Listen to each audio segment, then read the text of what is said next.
ओम शांति। 21 दिसंबर 2024। बाबा के महावाक्य। मीठे बच्चे, सच्ची कमाई करने का पुरुषार्थ पहले स्वयं करो, फिर अपने मित्र संबंधियों को भी कराओ। Charity begins at home. प्रश्न: सुख अथवा चैन प्राप्त करने की विधि क्या है? उत्तर: पवित्रता। जहाँ पवित्रता है वहाँ सुख चैन है। बाप पवित्र दुनिया सत्युग की स्थापना करते हैं, वहाँ विकार होते नहीं। जो देवताओं के पुजारी हैं वह कभी ऐसा प्रश्न नहीं कर सकते कि विकारों बिगर दुनिया कैसे चलेगी। अभी तुम्हें चैन की दुनिया में चलना है, इसलिए इस पतित दुनिया को भूलना है। शांति धाम और सुख धाम को याद करना है। ओम शांति। ओम शांति का अर्थ तो बच्चों को समझाया हुआ है। शिव बाबा भी ओम शांति कह सकते हैं, तो सालिग्राम बच्चे भी कह सकते हैं। आत्मा कहती है ओम शांति। Son of silence father. शांति के लिए जंगल आदि में जाकर कोई उपाय नहीं किया जाता। आत्मा तो है ही साइलेंस, फिर उपाय क्या करना है? यह बाप बैठ समझाते हैं। उस बाप को ही कहते हैं कि वहां ले चल जहां सुख चैन पावे। चैन अथवा सुख सभी मनुष्य चाहते हैं, परंतु सुख और शांति के पहले तो चाहिए पवित्रता। पवित्रता को पावन, अपवित्रता को पतित कहा जाता है। पतित दुनिया वाले पुकारते रहते हैं कि आकर हमको पावन दुनिया में ले चलो। वह है ही पतित दुनिया से लिबरेट कर पावन दुनिया में ले चलने वाला। सतयुग में है पवित्रता, कलयुग में है अपवित्रता। वह वाइसलेस वर्ल्ड, यह विशियस वर्ल्ड। यह तो बच्चे जानते हैं, दुनिया वृद्धि को पाती रहती है। सतयुग वाइसलेस वर्ल्ड है तो जरूर मनुष्य थोड़े होंगे।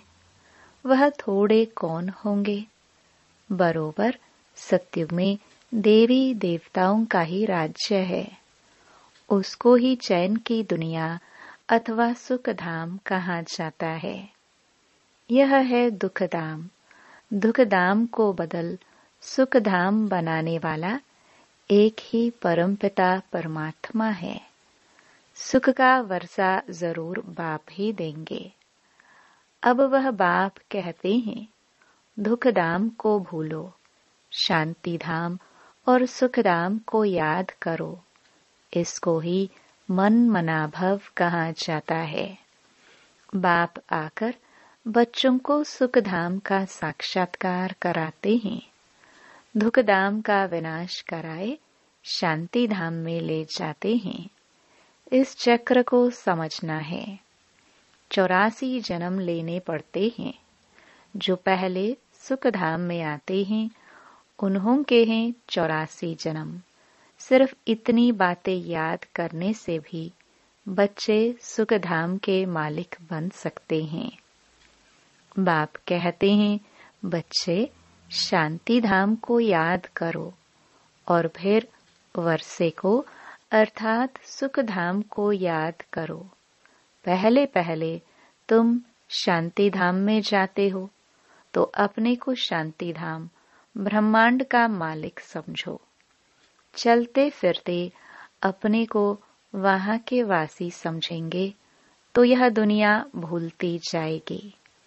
सतयुग है सुख धाम, परंतु सभी तो सतयुग में आ नहीं सकते।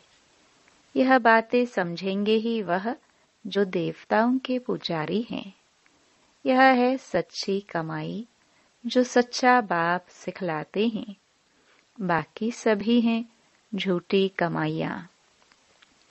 अविनाशी ज्ञान रत्नों की कमाई ही सच्ची कमाई कही जाती है। बाकी विनाशी धन दौलत वह है झूठी कमाई। द्वापर से लेकर वह झूठी कमाई करते आए हैं। इस अविनाशी सच्ची कमाई की प्रारब्ध सतयुग से शुरू हो त्रेता में पूरी होती है, अर्थात आधा कल्प भोगते हो। फिर बाद में झूठी कमाई शुरू होती है, जिससे अल्पकाल क्षण भंगुर सुख मिलता है। यह अविनाशी ज्ञान रत्न ज्ञान सागर ही देते हैं। सच्ची कमाई सच्चा बाप कराते हैं। भारत सचखंड था, भारत ही अब झूठ खंड बना है, और खंडों को सचखंड झूठ खंड नहीं कहा जाता है। सचखंड बनाने वाला बादशाह ट्रुथ वह है। सच्चा है एक गॉड फादर, बाकी है झूठे फादर। सतयुग में भी सच्चे फादर मिलते हैं, क्योंकि वहां झूठ पाप होता नहीं। यह है ही पापात्माओं की दुनिया, वह है पुण्य आत्माओं की दुनिया। तो अब इस चीची कमाई के लिए कितना पुरुषार्थ करना चाहिए। जिन्होंने कल्प पहले कमाई की है वही करेंगे। पहले खुद सच्ची कमाई कर, फिर पियर और ससुर घर को यही सच्ची कमाई करानी है। Charity begins at home. सर्वव्यापी के ज्ञान वाले भक्ति कर नहीं सकते। जब सभी भगवान के रूप हैं, फिर भक्ति किसकी करते हैं? तो इसी दुबन से निकालने में मेहनत करनी पड़ती है। सन्यासी लोग चैरिटी बिगिंस एट होम क्या करेंगे? पहले तो वह घर बार का समाचार सुनाते ही नहीं है। बोलो, क्यों नहीं सुनाते हो? मालूम तो पड़ना चाहिए ना। बतलाने में क्या है? फलाने घर के थे, फिर सन्यास धारण किया। तुमसे पूछे तो तुम झट बतला सकते हो। सन्यासियों के फॉलोवर्स तो बहुत हैं। वह फिर अगर बैठ कहे कि भगवान एक है, तो सभी उनसे पूछेंगे, तुमको किसने यह ज्ञान सुनाया? कहे बीके ने, तो सारा उनका धंधा ही खलास हो जाए। ऐसे कौन अपनी इज्जत गवाएगा? फिर कोई खाना भी न दे। इसलिए सन्यासियों के लिए तो बहुत मुश्किल है। पहले तो अपने मित्र संबंधियों आदि को ज्ञान दे, सच्ची कमाई करानी पड़े, जिससे वे 21 जन्म सुख पावे। बात है बहुत सहज, परंतु ड्रामा में इतने शास्त्र मंदिर आदि बनने की भी नोंद है। पतित दुनिया में रहने वाले कहते हैं, अब पावन दुनिया में ले चलो। सत्य को 5000 वर्ष हुए। उन्होंने तो कलयुग की आयु ही लाखों वर्ष कह दी है।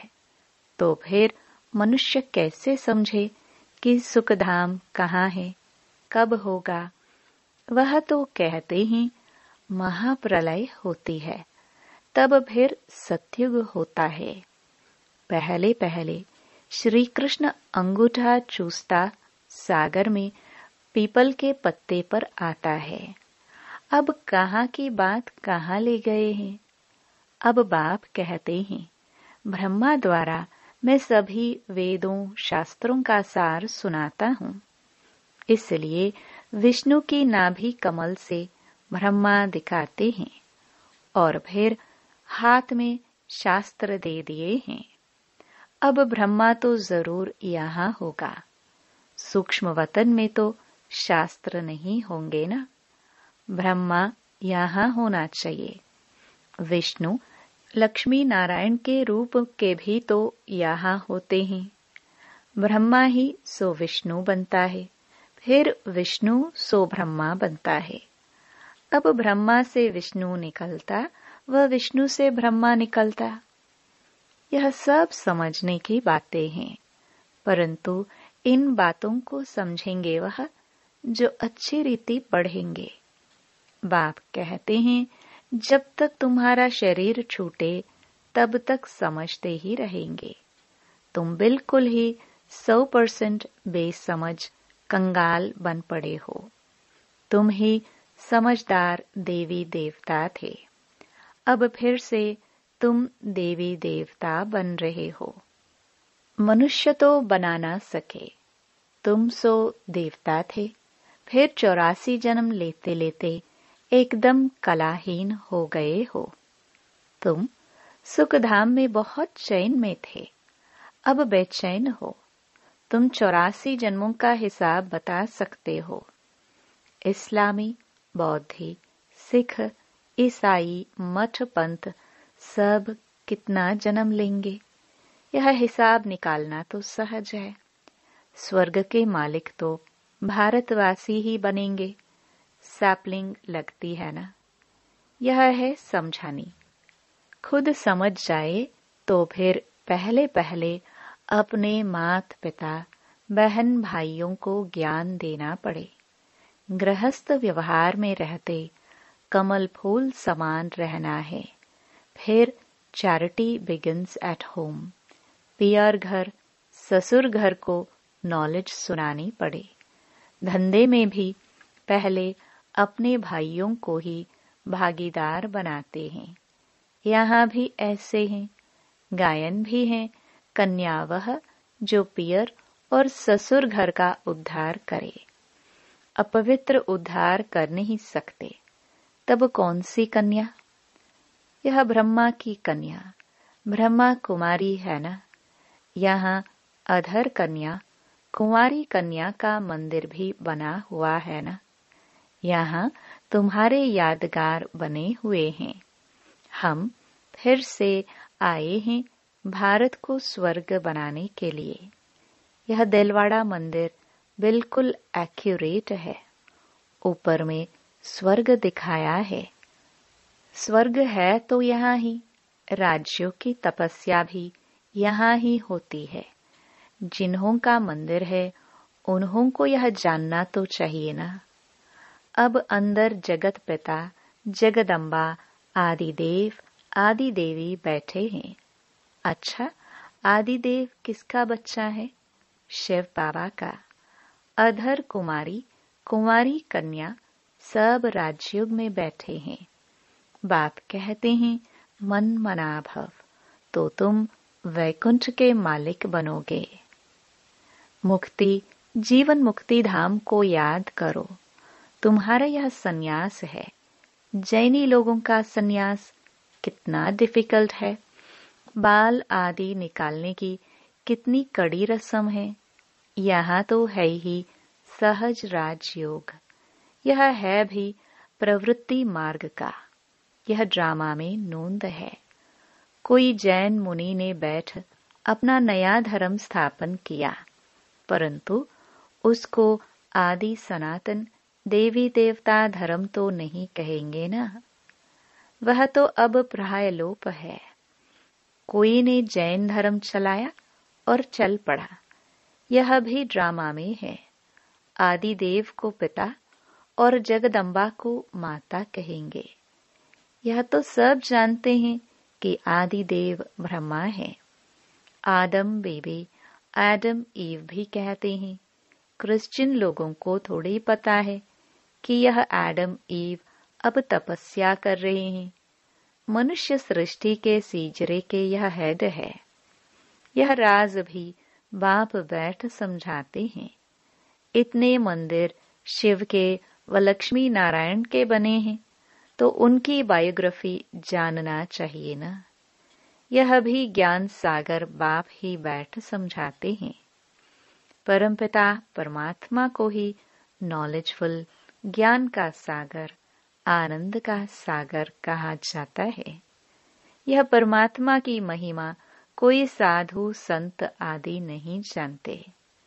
वह तो कह देते परमात्मा सर्वव्यापी है, फिर महिमा किसकी करे? परमात्मा को जानने के कारण ही फिर अपने को शिवोहम कह देते हैं, नहीं तो परमात्मा की महिमा कितनी बड़ी है। वह तो मनुष्य सृष्टि का बीज रूप है। मुसलमान लोग भी कहते हैं, हमको खुदा ने पैदा किया तो हम रचना ठहरे। रचना को वर्षा नहीं दे सकते। क्रिश्चियन को क्रिएटर से वर्षा मिलता है। इस बात को कोई भी नहीं समझते हैं। वह बीज रूप सत है, चैतन्य है। सृष्टि के आदि मध्य अंत का उनको ज्ञान है। सिवाय बीज के आदि मध्य अंत का ज्ञान कोई मनुष्य मात्र में हो नहीं सकता। बीज चैतन्य है तो जरूर नॉलेज उनमें ही होगी। वही आकर तुमको सारी सृष्टि के आदि मध्य अंत का नॉलेज देते हैं। यह भी बोर्ड लगा देना चाहिए कि इस चक्र को जानने से तुम सतयुग के चक्रवर्ती राजा अथवा स्वर्ग के राजा बन जाएंगे। कितनी सहज बात है। बाप कहते हैं, जब तक जीना है मुझे याद करना है।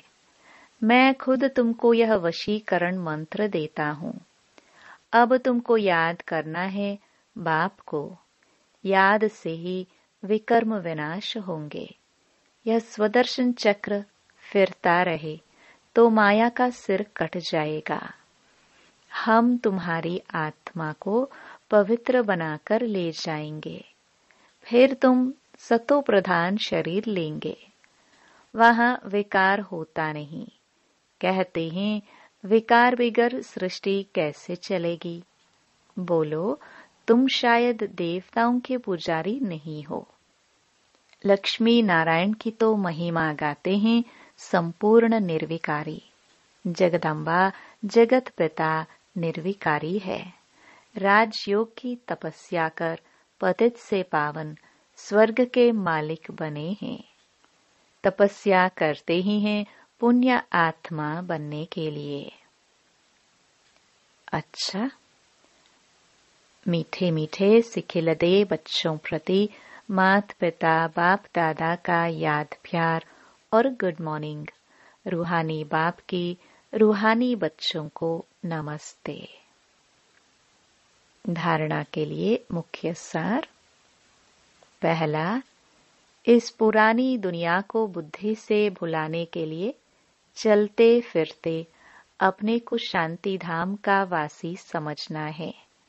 शांति धाम और सुख धाम को याद कर सच्ची कमाई करनी है और दूसरों को भी करानी है।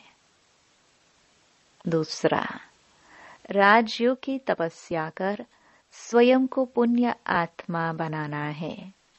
माया का सिर काटने के लिए स्वदर्शन चक्र सदा फिरता रहे। वरदान, संपन्नता द्वारा सदा संतुष्टता का अनुभव करने वाले संपत्तिवान भव। स्वराज्य की संपत्ति है, ज्ञान, गुण और शक्तियां हैं। जो इन सर्व संपत्तियों से संपन्न स्वराज्य अधिकारी हैं, वह सदा संतुष्ट हैं। उनके पास अप्राप्ति का नाम निशान नहीं। हद के इच्छाओं की अविद्या, इसको कहा जाता है संपत्तिवान। वह सदा दाता होंगे, मंगता नहीं। वे अखंड सुख शांतिमय स्वराज्य के अधिकारी होते हैं। किसी भी प्रकार की परिस्थिति उनके अखंड शांति को खंडित नहीं कर सकती। स्लोगन, ज्ञान नेत्र से तीनों कालों और तीनों लोकों को जानने वाले मास्टर नॉलेजफुल हैं। ओम शांति।